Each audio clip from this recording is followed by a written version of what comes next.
how many four-letter words can I use on that? Don't get taken down. Figure it out. Like, find a way to not get taken down, even if there's a minute left.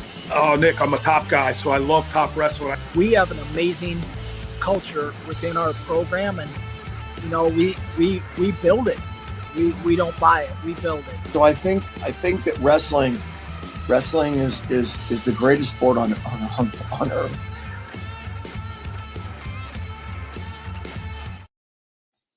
What's going on, everybody? Welcome to On3 Wrestling. I'm your host, Nick Kosko. As we get closer to the start of the college wrestling season, I'm pleased to welcome back Joe Dubuque, Princeton's head coach, once again. Coach, good to talk to you. I know it was a very exciting summer for you and the Tigers, and things are just coming up. Princeton right now, a solid end of the season last year, and I think now it's time to, maybe in your own words, maybe start ramping things up now as we get closer to the season. Yeah, I appreciate you having me on, Nick. Always fun to come on and talk wrestling with you, especially about the Tigers.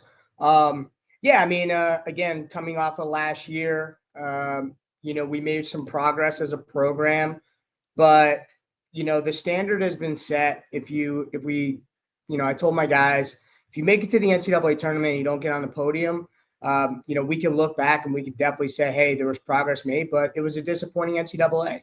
Right. We're at the point as a program where we should be producing multiple All-Americans, having guys compete for national championships. And, and I think the guys on the team accept that. Right. I think they want that. That's the standard that, has been laid out. And that's it. We got to hold ourselves to that standard. So I'm excited about the group that's in here right now. It's been a great preseason. Today was actually the first official practice for the Ivy League. I know everybody else is October 10th, but the Ivy League is October 15th. So it was great to get everybody in here and kind of scrapping together and moving forward with, the process and the journey for our goals. Yeah, it's good to hear. I wanted to rewind a little bit to the summer where, you're talking about guys that are back this year. I mean, key cogs in your lineup, Eli and Ethan Rivera. They both rep Puerto Rico this year on the freestyle scene.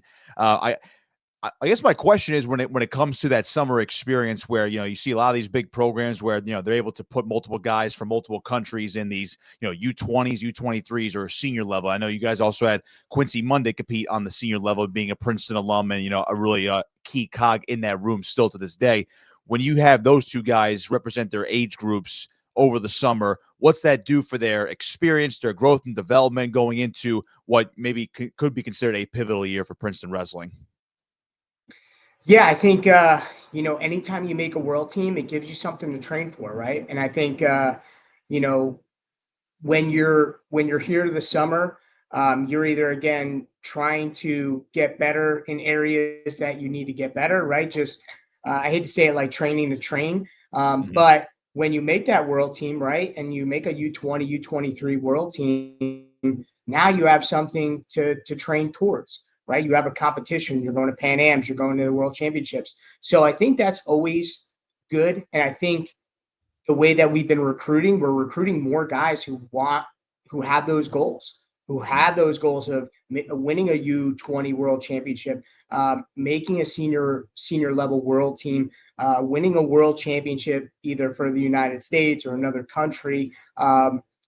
But I think that's what we're attracting now. And especially with the NJRTC and Reese Humphrey being the head coach there, again, it's a great training situation, right? And it gives our guys the ability to train not all year round. I think it's almost impossible to be training 12 months out of the year and to still be effective in March. So I think we do a really good job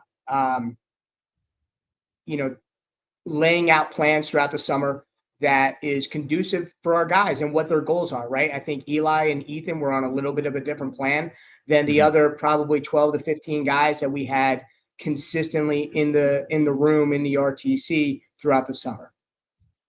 Without a doubt. Speaking of Reese, by the way, I broadcasted a match of his. I didn't think I was actually going to say that out loud, but he competed in CWA, and I remember at the time he was saying how maybe this old man still has it. But to me, I thought it was pretty cool knowing that he's been really good as the head coach of that RTC program. He's made he's made waves, being on the bench, being in the corner, getting the other guys ready. But he went out there and threw it out all on the line. And, when you're talking about a guy who was, at the peak of his wrestling talent, 10 years ago as an athlete, but the fact that he was still able to do it, what's that do for the RTC guys, and including like the room itself, where you still have a guy like that who's going out there and competing?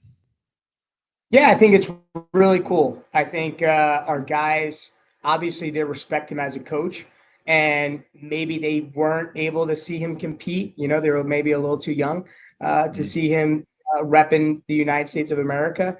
But I think he embodies what the Princeton Wrestling brand is, what the NJRTC brand is. And it's to go out there and, love competition, right? What we want guys who love to compete. Training is awesome. I love wrestling. We love wrestling. But at the end of the day, you're training for something, right? You're training for whatever that next competition is on Friday, Saturday, Sunday, or you're training for the pinnacle of your sport, which is, whether it's the NCAA championships or whether it's the world championships, Olympic championships. So that's what we're trying to convey to our guys is you have to love competing. You got to dream about competing. That's got to be the thing that you think about all the time, right? That's your motivation. That's what's pushing you every single day. And to have Reese, again, he's 38. I don't even know how old he is, 37, 38 years old. And he's still scrapping in the room. He's wrestling with Quincy Monday. He's wrestling with, the other college guys who are in the RTC. And he's still, kicking ass, and for him, he's like, I still love to compete. I love this sport and I love what I do. So for him to do that, I think he sets an example of it doesn't matter what your age is or whatever, you could still love to compete. You could still strap them up and do what you love. Without a doubt. So you mentioned just to go back to the the RTC and how you're looking at different guys on the recruiting trail as well. Maybe not just from Jersey, but around the country, and that's evident in this most recent recruiting class in 2025. You had guys from Georgia, for example, Colorado, even, and obviously the NJ guys as well. Guys that I know that were in the NJ backyard. Vincenzo Laval was very solid. Blaise Mealy, local Princeton guy, just won a state title for his senior year as well back in March. Just for this recruiting class of 2025, I feel like this is the recruiting class where it's one of your better ones in recent years. And now you guys are, as an entire staff and program, are putting your new footprint with Princeton in Jersey and also around the country. What can you say about this incoming recruiting class? The guys that are already on campus, or guys maybe take a gray shirt year, or how you guys are going to end up managing these freshmen potentially in the lineup this year or down the line here? Yeah, so I think we definitely filled a lot of needs that we needed weight class wise. But it was great because, these guys, they're pretty damn successful. Matthew Martino went out and won a, Fargo national title, and Greco took third in freestyle just in July. And, in a stacked weight class, and he's here as a freshman now. And same thing with Blaise Mealy. Blaise Mealy won the first boys state championship for Princeton, right? Local, local school, local program. He actually grew up wrestling in our Princeton Wrestling Club. So it's super cool to kind of, it's almost like full circle, right? He started here, and he's going to continue to chase down his dreams at Princeton University. And also having other local products with Gavin Hawk and, like you said, Vincenzo Laval, coming in here. So it's like we're obviously getting the New Jersey guys. Anytime we have that opportunity to recruit guys from New Jersey, we're going to do that. I'm biased. I think it's, the best wrestling state in the country. That's where, I wrestled in New Jersey. A lot of, the other guys in the room will argue with me, but it's something a little bit more. It's a little bit more special when, you can compete for the school in your home state, right? You have your fans, you have your family, you have your friends, can drive 30 minutes, 45 minutes, an hour to come and see every one of your home matches, it's a little different. And but again, we're the best we're the best school in the country, right? So we have an opportunity to recruit nationally. And I think that's what we're always going to do, right? We're always going to look at the best kids in the country that fill the academic, standard that we look for. And I think that's something that not too many programs are able to do, right? And I feel like anytime we call and we say, hey, Joe Dubuque from Princeton University, kids start to listen, and they instantly become interested in what we have to say and what Princeton wrestling can offer. So this recruiting class is, again, it hit some needs, very successful. Coming into the room, they're 100% bringing an energy and a vibe that the upperclassmen are catching on to. And it's like they're almost kind of assimilating right away to what we want to build and what how we've been doing things in the past. So it's going to be great. I think this is definitely a class that's going to continue to help us catapult as a program. And we'll see. Right? I think they've had success, but now there's a different level, right? And it's like, how willing are you to be coachable and be able to evolve in this game, which is Division I wrestling.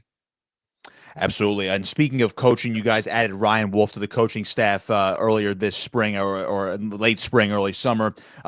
What's he brought to the room so far, and how has he been able to mesh with Cody Brewer, Anthony Ashnall, and yourself? He's been amazing. He's been, talk about coachable for our guys. He's been very coachable, where he's, anything I'm throwing at him, he's willing to do. And, maybe it might've not been something he's been used to before. He's been awesome. And he's been adapting very, very well to, again, just the way that we do things. But I think he's also coming to that and he's feeling comfortable where he's now kind of putting out his coaching philosophies to things that are important to him and how he can kind of put his fingerprints all over this program. So he's been doing great. When we were going through this process, for me as a coach, I always like to take notice of other coaches, right? And what they're doing and how their guys are doing. And for me, my first year as a head coach, we wrestled Ryder. And, again, he was the upper weight coach at Ryder. And, I tell this story a lot because it's something that really stuck with me is, we're wrestling. I think it was our 84 pounder, wrestling their 84 pounder. Our guy, was nationally ranked. And I think, almost, tech falled their guy. Right. And then you fast forward to the very next year, and that same guy who, was almost getting tech fall by one of our guys was now the 7th seed at the NCAA tournament. So for me, I'm like, man, that has to be such a level of development from a coach, and then obviously the buy-in from the athlete. And for me, I'm noticing, right, that's, Ryan Wolf is working with this guy day in and day out. So for me, it was like, man, this guy can develop athletes. And I feel like he develops relationships with them and gets that buy-in and gets that trust to help these guys jump a level. So for me, I was super excited because, we didn't have an upper weight coach. That one area, that was the one kind of weight bucket that wasn't getting any attention, right? I mean, I'm a lightweight coach. Same thing with Brewer and Ashnall probably can get up to like maybe 165 or something like that. So, the upper weights were definitely, I don't want to say neglected. It wasn't like they were neglected, but you need that guy. You need that guy that you can actually be in the trenches with and be rolling with you and scrapping with you to really take you to another level. So he's been doing a phenomenal job so far. And I feel like our upper weights are going to really, really jump a level coming here, especially starting off at the Princeton Open. Sounds like a seamless transition. So as far as the guys that are back on the roster this year that had success last year, you guys had 2 Ivy League champs. One graduated with Luke Stout, but Mark Anthony McGowan made some noise last year at 125 pounds. Had a pretty good NCAA tournament. I know 1-2 record, not what you want, but again, good solid NCAA tournament overall. And again, winning that first Ivy League title for Princeton in your guys' gym just last winter. So how's he been able to build over the course of this offseason? I know he was a guy you were really excited about when you finally got him into the lineup, especially when he came off of injuries. But how has he looked now compared from March to now as we get closer to November? Man, he's made such a shift mentality-wise, coachability, and I think him going into the NCAA tournament, actually him going into last season, the only thing that was on his mind was being an NCAA champion, right? Yeah. He came in when I recruited him, he wanted to be the first 4-time NCAA champion in Princeton wrestling history. And I love it. It was big, lofty goals, definitely attainable without a doubt. So when he went to the NCAA tournament, and not only, did he not win an NCAA championship, but he didn't even get on the podium and again, it wasn't even in his kind of stratosphere, right? Like that wasn't even something that was a thought in his mind was, I'm going to win a national championship. And so when he experienced that kind of disappointment, I think that really stuck with him. And I told him, I said, hey, but you getting to this point, right? There was probably a lot of things that you did on your own, right? And you're a phenomenal athlete, you're a phenomenal wrestler, you're self-driven, you're self-motivated. So there was a level of accomplishments that you were able to reach. And I'm not going to say he did it all on his own. Obviously, he had club coaches, he had high school coach, and he had things like that. But for me, it was like you have to trust me. You have to trust the other coaches. What we're trying to get you to do and how to evolve is going to help you attain your goals, right? To reach your goals. And I think there wasn't all buy-in, right? I still think there was doubts, right? There was like, hey, I do it, I do things certain way, and I'll never say, hey, I told you so, or anything like that.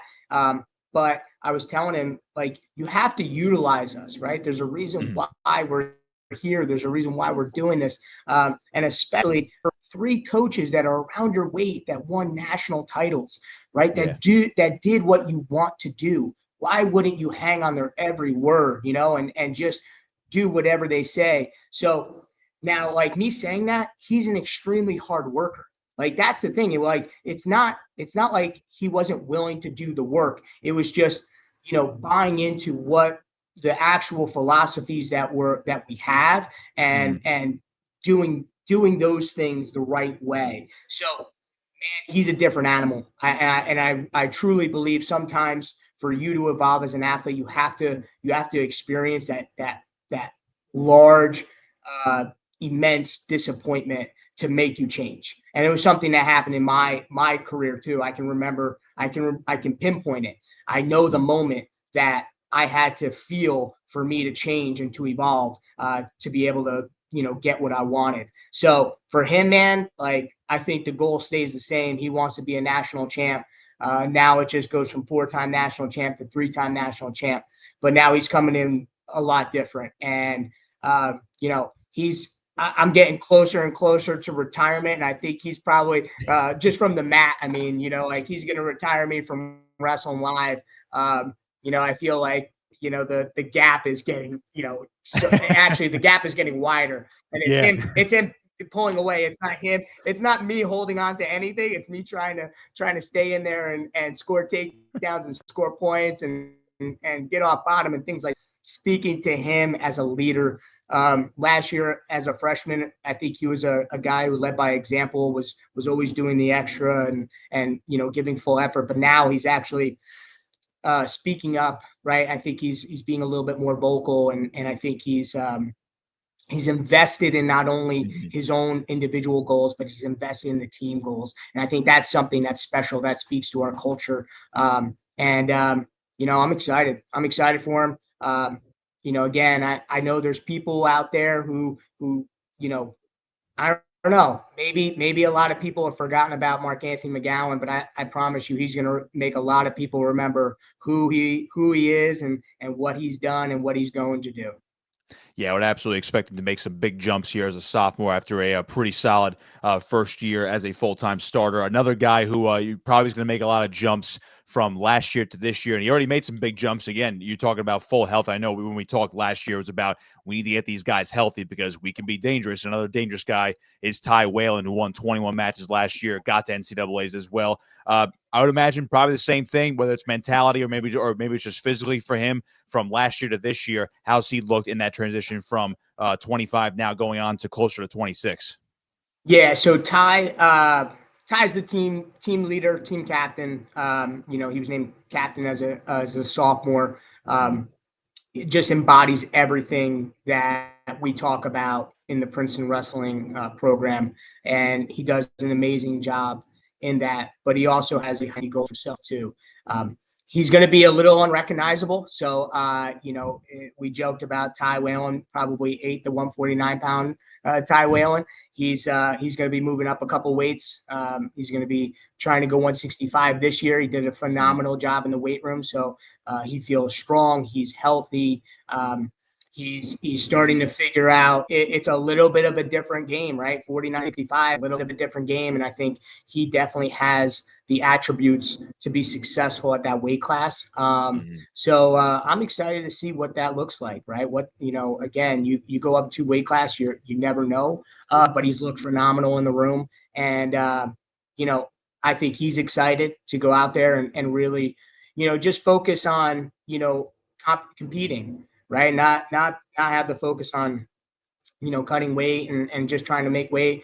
This dude is trying to be the best wrestler he can be every single day. And it's inspiring to me as a coach, and it's inspiring to his teammates. I think that's something that's really, really big. And we talk about that a lot, right? Like your effort and your the way that you compete, the way that you work.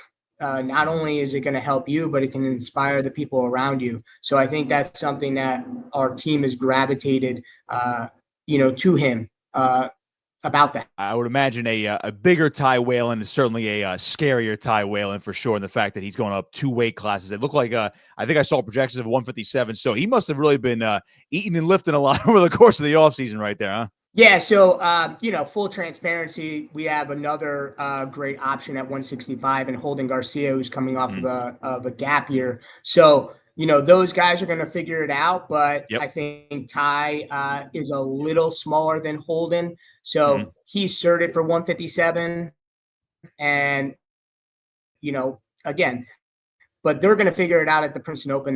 That's how we do things. You know, I put a little bit of stock into matches in the room and matches against your teammates. But the only thing that really matters is how you compete and what you do in competition. So, you know, they'll both be in, you know, the Princeton Open at 165, and we're going to see. We're going to figure out who's the guy, and they'll both have an equal opportunity to go and win the Princeton Open. So that's who's going to be the guy for us, and we'll pivot from there. You know, whatever happens, whoever comes out on top, the other guy we'll see whether he's going up or down. Looking forward to seeing that. So just one more question on the lineup a little bit, just more of a general question. It seems like based on what you have coming back, obviously the recruiting class that just came in, whether those guys go right away or at least provide depth, I think depth is the key word when you're talking about, you know, the early parts of your tenure. I remember a couple of years ago, you mentioned how, you know, depth, like we have to get depth first. We have to rebuild that. Now it seems like the room has talent, you know, out the wazoo, it seems like, you know, weight class to weight class at this point, rather than it's like, all right, well, if we lose one guy, we have to move a bunch of pieces around. Now it's like we have a solid set of guys per weight class at this point. Do you feel like the depth is as good as it's been in a while? Yeah, definitely. I feel like the depth is good, and it's giving us options where guys can move up, right? Guys can move up. I don't think every single guy is feeling like, hey, man, I got to drop a weight class or anything like that. I feel good about who those potential starters could be. And then also, God forbid, if anything goes down and somebody, gets injured or sick, I feel like that next guy up is going to compete just as hard and represent our brand the way that we want. So it's been getting better and better every single year. And but again, it all comes down to how healthy can you stay, how lucky can you be, and how smart you can train while also getting better. And I do believe that depth-wise, this is probably one of the better teams we've had just from that perspective. Without a doubt. So pivoting over to the schedule, which you just released today on social media, you guys, you already mentioned the Princeton Open. That's coming up on November 2nd. You have road meets at Pitt and West Virginia as well in November, as well as Appalachian State. Can't forget about that. You return home for a duel against a Big Ten foe, Northwestern, as well. So really front-loaded schedule. Then you get into your traditional Ivy League matchups, old school EIWA matchups. And at the end of the year, I found it fascinating. Before you guys go into the individual postseason, you have Rutgers and Penn State both on the road, where you just like, you know what? Give us the biggest challenges right before the post. Let's get ready for the postseason with a banger of the end of a schedule here. So, anytime you have the opportunity to wrestle the returning national champions, you take it. It doesn't matter what the date is. It doesn't matter if it makes sense or not.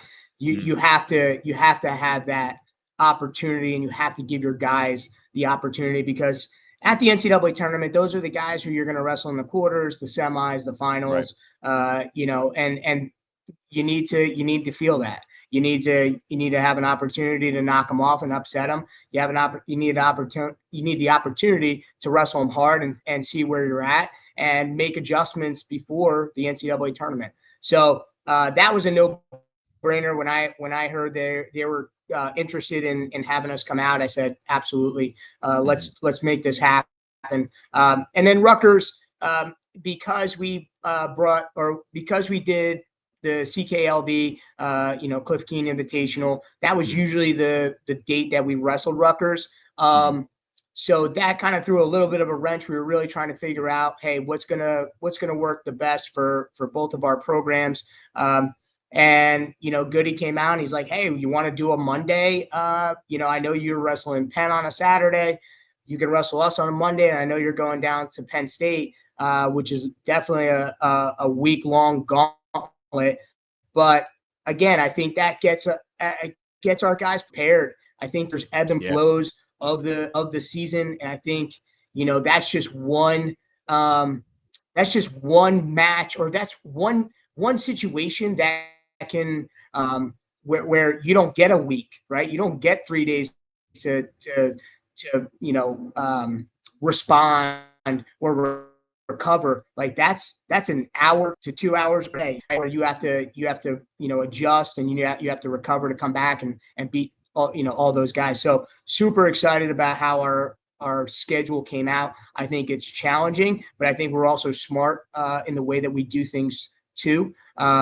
And our guys are going to be super prepared.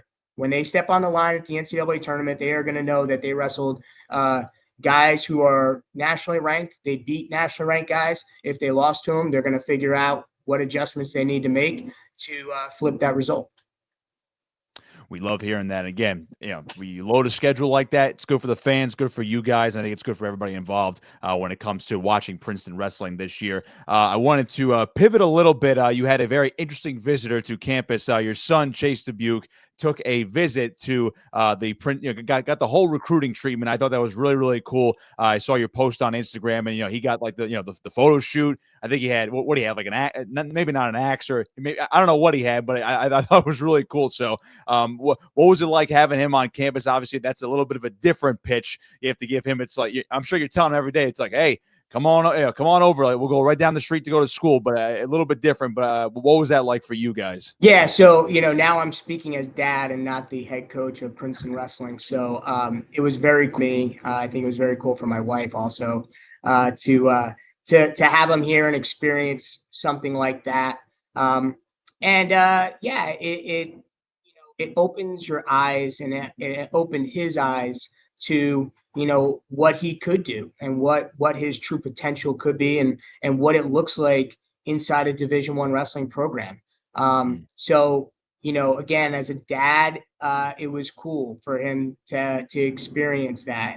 And he's got other, schools on his list that he wants to go and see. But I think, for us, it was good to have him, a comparison, right? And it's something where he's grown up in this program. He literally came over. He was 5 years old when I took this job as an assistant. So he actually learned a lot of things that he never knew before. And I feel like that's a testament to the way that we do our visits, where if my own son, who grew up in this program, loving this program, it still has the opportunity to learn new things, and not know about whether it was the school, whether it was the program. I feel like that is that's a good mark for us as coaches, that we are, really doing a good job of not only talking about the great things about the school, but also about the program that other people might not know. Yeah, I like hearing that. So again, must be really cool. Looking forward to see what he does for the rest of his recruitment, and obviously, where he ends up in college wrestling. A couple rapid fire questions for you, Coach. And again, I appreciate your time. We'll end with this. I got a few. I got to ask. I know Princeton is very, very nice when it comes to very exquisite taste when it comes to food. So, best food spot that you've had in Princeton? It is. It's the one place that I can go to, and I know the waitresses now because I've been there so long that I just say, "Hey, pick something for me. I don't care, but just bring me whatever you think is the best thing tonight," and that's what I'm getting. So anytime me and my wife are, celebrating her birthday or an anniversary or just a night out, we're going to Blue Point Grill. We'd love to hear that. Favorite singlet that you guys wear at Princeton? Well, mine is going to be different than the team. It's funny. Like, I think it goes in different. Yeah, it's different with the team. So my favorite's the white because that's the final singlet. That's the singlet where we know guys are in the finals or or at least like in placement matches. I feel like our guys really they like the orange, like just the plain orange. I think they really like that. So I think we're definitely in the running for some new singlets. I think next year we're going to probably try and do a little bit of a different design. I think we're due for a revamp. So my personal is the white, but I feel like the team overall would say probably orange. Can't beat a good white singlet. All right, so 4-man bracket between all 4 guys on the coaching staff. Who comes out on top? Well, I'm losing first round. I probably know that for a fact. I mean, if we're just going by weight class, I mean, Ryan Wolf, that dude can move. Holy crap. I didn't know. I mean, obviously I coached against him when he was an athlete. But that was, quite a few years ago. But man, just seeing him in the room, he is impressive. Impressive to watch for a big guy. Cody Brewer, I mean, I know everybody talks about, the gunslinger that he was, and man, he'd throw anybody from anywhere. It's the same. He hasn't changed. He's still lat dropping people from everywhere and anywhere. The dude will, he'll go to his back, and then before you know it, he's rolling somebody through and pinning them. And then Ashnell is just a technician. Like when I sit back and I watch him, I'm like, God, this dude, he is like surgical with his hands, with his attacks, and then he's an absolute hammer on top. So, like I said, hopefully I'm not pulling Wolf first round. Maybe I can sneak a takedown in. God forbid. Hopefully Brewer slips on a banana peel or something, and I can get a takedown or something. But I don't know. I think all those guys are absolute hammers, and I think it's a tough. What's the saying? It's hard to be the nail in a group of hammers like that. And I'd probably be the nail. I love it. All right, I'll leave you here with this one. This is a good one that I came up with this the other day. Actually, I was talking to Tony Roby over at Virginia Tech. Your dream location for the NCAA wrestling tournament? That's a good one. Dream location. I think it's got to be down south. It's got to be Yeah. somewhere like, I don't know about Florida, but maybe like South Carolina or somewhere where the weather is warm, maybe on the coast. So I'm gonna go ahead and say probably like South Carolina. I think that'd be pretty cool. Maybe even North Carolina. I think maybe Florida might be a little too south, or even California. I think California would be cool too. Yeah. So I'm going South Carolina though. Book it. South Carolina. I don't even know where we do it, but there. I think that's actually what I think Coach Roby said. Yeah, South Carolina as well. That'd be like the ideal location for in terms of warm weather locations. It's obviously going back to Cleveland this year. It's going to be cold. Joe Dubuque with me here on On3 Wrestling. Coach, I appreciate your time, my man. Looking forward to the start of the season for your Princeton Tigers. Looking forward to watching you guys in action again. It's going to be another great season. Nick, always appreciate your support, man. Appreciate you.